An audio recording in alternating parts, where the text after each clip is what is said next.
Alright, hello everyone. Alright, konting update sa pinapagawa naming bahay. Actually, meron kami ditong road. Ayan, private road namin to. Papangalanan namin tong Jasma Street. Ayan, from the barangay road going here. Kasi nga, paakyat to, pabundok. So, ginawa namin to ng private road. At ngayon, kakatapos lang ng, ayan yung pison. Para sa road concreting pasemento natin yan.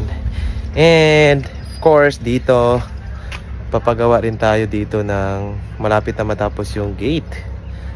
Okay? So, ayan.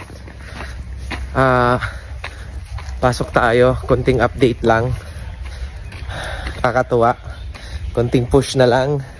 Ayan, so dito sa namin main door, actually pinagiba namin yung old kasi 2 doors yon. So ang ginawa namin, ayan, try natin i-close. Sobrang makikita nyo yung door niya, yon, buo na siya. And then yan, nilagyan namin ito ng digital lock for security na mayroong face recognition, may fingerprint. Ayan.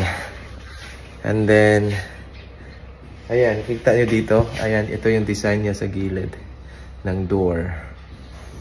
Alright.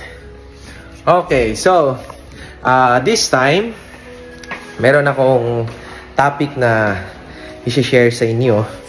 And ang i-share ko sa inyo ngayon, it's not about the formula of success. Okay?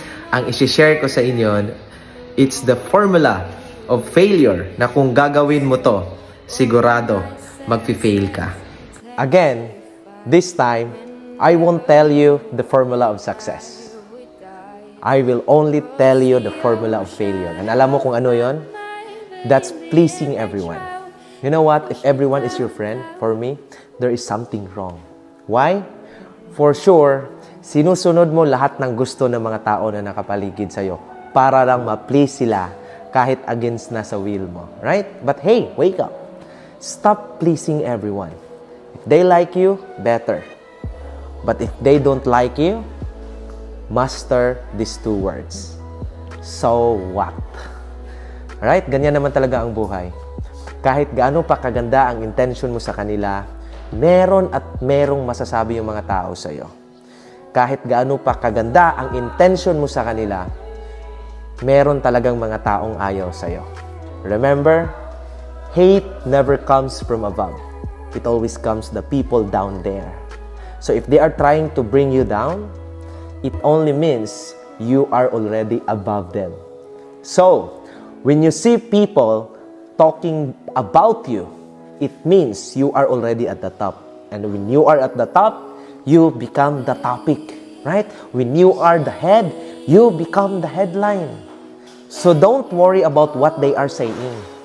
The reason why they are talking behind your back is because they are already behind you.